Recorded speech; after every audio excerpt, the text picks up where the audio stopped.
Ya, saudara, Anda masih mendengarkan program Radio Jepang NHK World bersama Prika Hatima dan saya Rizka Dwi. Dan sekarang kita beralih ke Pojok Tamatebako.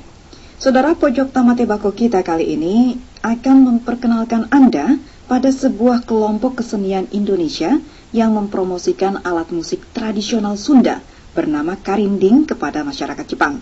Nah, karinding ini adalah sebuah alat musik yang sudah langka yang terbuat dari bambu atau pelepah kawung dalam bahasa Sunda ya, atau pelepah pohon aren. Nah, ukurannya ini kurang lebih sekitar 15 cm dengan lebar sekitar 1 sampai 2 cm.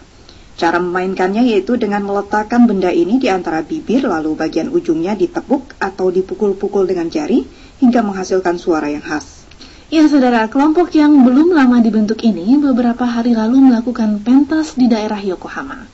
Di sana karinding dimainkan bersama dengan sejumlah alat musik bambu lainnya. Dan salah satu bagian yang mendapat sambutan penonton adalah ketika mereka memainkan lagu rakyat khas Jepang, Sakura. Nah, kita dengar sekilas penampilan mereka membawakan lagu Sakura, disusul dengan wawancara rekan Rane Hafid dengan 2 orang personil kelompok ini, yakni Pepet Heru dan Dani Irfan.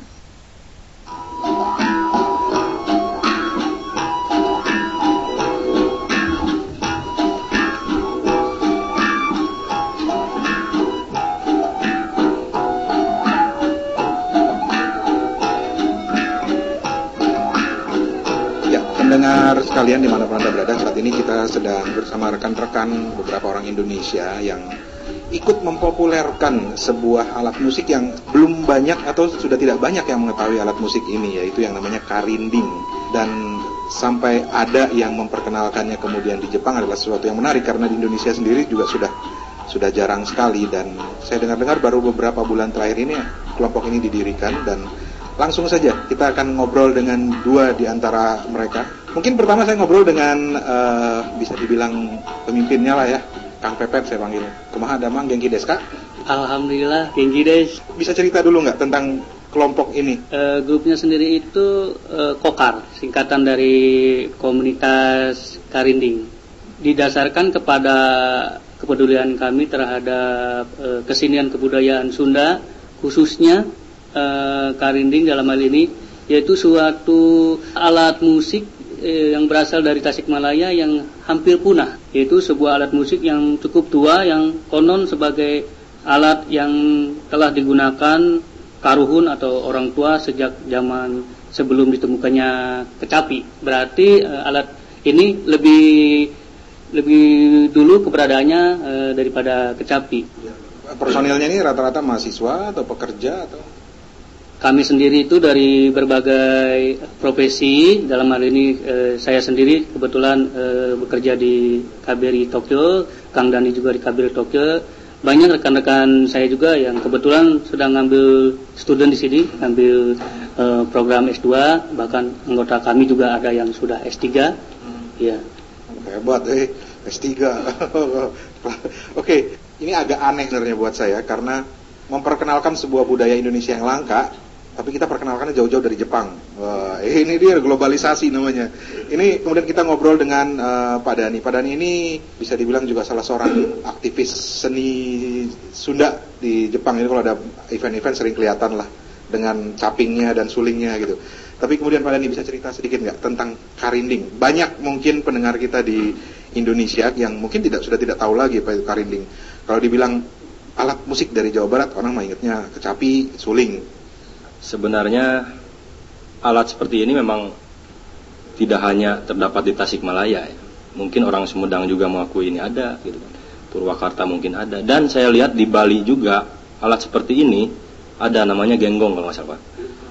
Kemudian di Kalimantan ada ya, di Afrika aborigin juga ada. Tapi dengan khas baik dari alat ataupun dari cara membuat ya, tiap masing-masing alat musik ini pasti mempunyai karakteristik tersendiri. Contohnya ini kali ini dari Cineam Pak. Beranjak tahun 2003 itu sebelum nama karinding tercuat gitu ya, sebelum rame, itu ada penelitian yang dilakukan oleh sanggar kami itu ke daerah Tasikmalaya Cineam.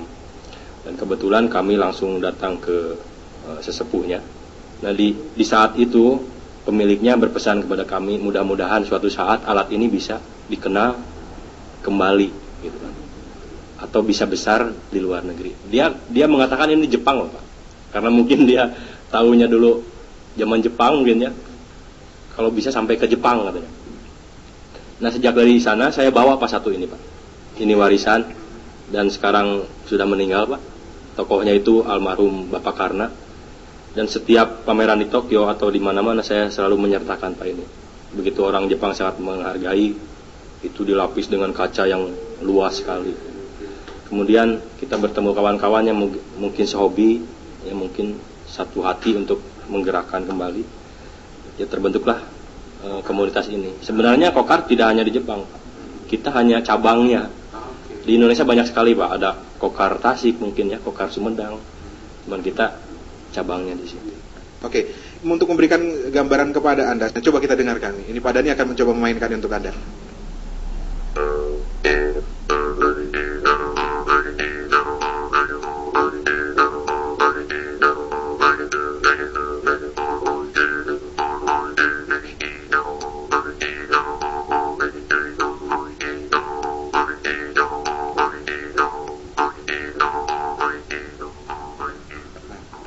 Seperti itu.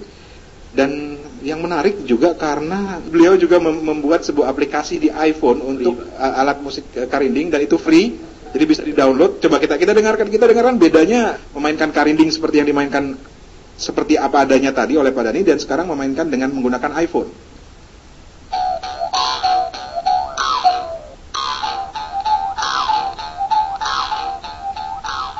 Ya, itulah teknologi. Kita bisa bercerita tentang karinding dari Jepang, kemudian ke Tasik, balik lagi ke Jepang, dan sekarang malah ada di iPhone. Waduh, ini luar biasa sekali. Dan karena program kita juga didengarkan di Indonesia, di Jawa Barat ada beberapa radio, mungkin ada pesan buat mereka, atau jangan-jangan ada juga penggemar karinding yang lagi mendengarkan obrolan kita kali ini. Mungkin Pak Dhani ada yang ingin disampaikan? Ya mungkin pesan dari kami ya Pak ya. Pesan dari kami, marilah kita jaga alat musik yang menjadi satu kekayaan kita ya, salah satu kekayaan kita. Mari kita jaga bersama-sama, kalau perlu kita lestarikan bersama, kita lihatkan kepada orang. Tidak caranya dengan kita bertengkar ya. Misalkan negara mengklaim alat musik, kita buktikan aja lah. Kita buktikan dengan sebaik mungkin bahwa orang bisa mengakui itu alat musik kita. Itu aja Pak mungkin yang waktu dekat itu ya kita ajak. Luar biasa sekali. Dan jadi kurang lebih begitu dengar sekalian. Kami khusus buat masyarakat Cineam Tasikmalaya Pak. Itu dia Pak Dhani tadi. Cineam Tasikmalaya, sumbernya karinding. Oke. Dan sekian perjumpaan kita, terima kasih banyak.